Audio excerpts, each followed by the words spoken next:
King Henry VIII died on January 28, 1547, at the age of 55, after years of physical deterioration and mental decline. At the time of his death, he weighed approximately 180 to 190 kilograms, 400 pounds, and suffered from multiple open sores on his legs, especially a large ulcer on his thigh that doctors of the time could not heal. These wounds stem from a serious jousting accident in 1536 when he was thrown from his horse and remained unconscious for hours. That incident marked a turning point in his life.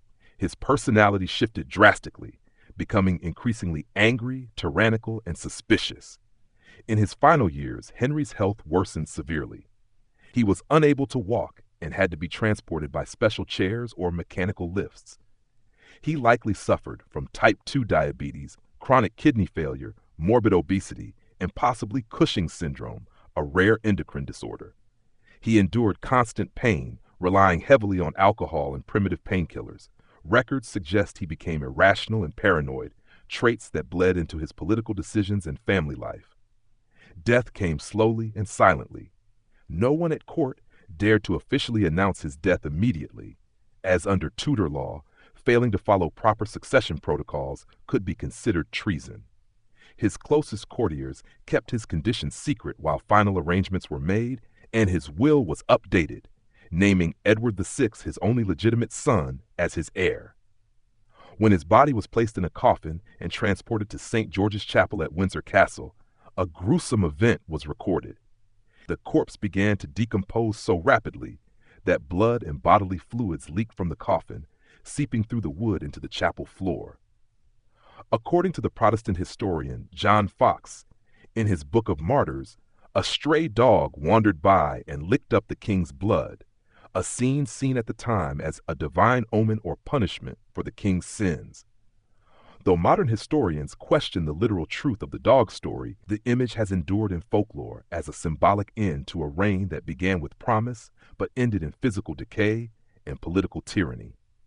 Henry VIII died as he lived, alone, feared, consumed by power, and ultimately betrayed by his own body. Let me know if you'd like this turned into a video script, podcast narration, or expanded with more historical sources or psychological analysis. Medically, Henry suffered from a combination of conditions that today would be easily diagnosed and treated, but in the 16th century they were devastating. His obesity was extreme, even by modern standards. He weighed nearly 400 pounds, 180 kilograms, making mobility nearly impossible. A chronic leg ulcer, likely caused by poor circulation and worsened by his weight, emitted pus and a foul odor. The wound was a result of a jousting accident in 1536, which not only left him physically impaired, but also appeared to trigger a sharp mental deterioration. After the accident, Henry became more volatile, paranoid, and suspicious, even of his wives and closest advisors.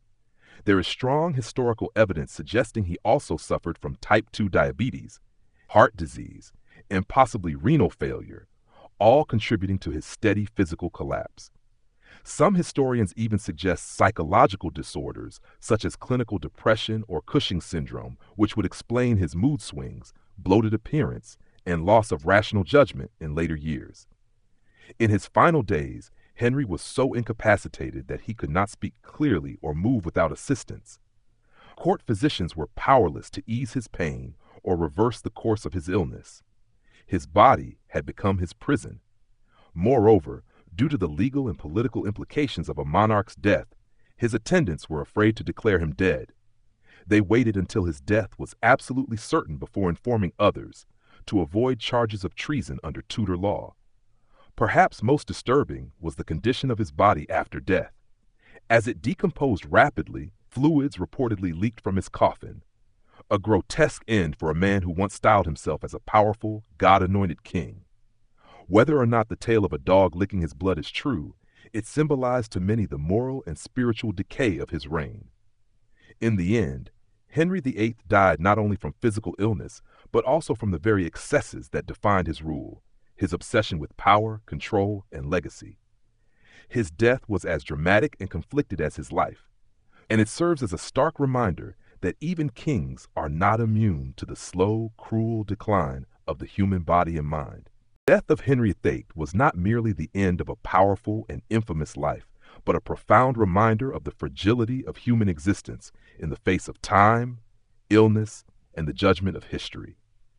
Once a young, handsome, intelligent, and beloved king, Henry became a symbol of corrupted power, where political ambition, a thirst for control, and the fear of losing authority led him to make ruthless decisions, even against those he once loved.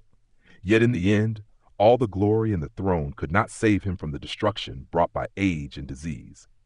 He died in pain, in isolation, haunted by the very fears he had instilled in others. Even in death, his body became a metaphor for decay, a stark reminder that no matter how high one's status, no one escapes the harsh truths of mortality. No one is immortal, and no power lasts forever.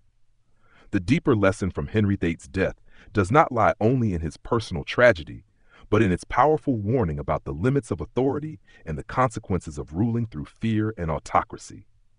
A ruler may forge an empire through force and control, but without compassion, humility, and the wisdom to listen, their legacy, like Henry's, may be remembered not with gratitude, but with unease and haunting reflection.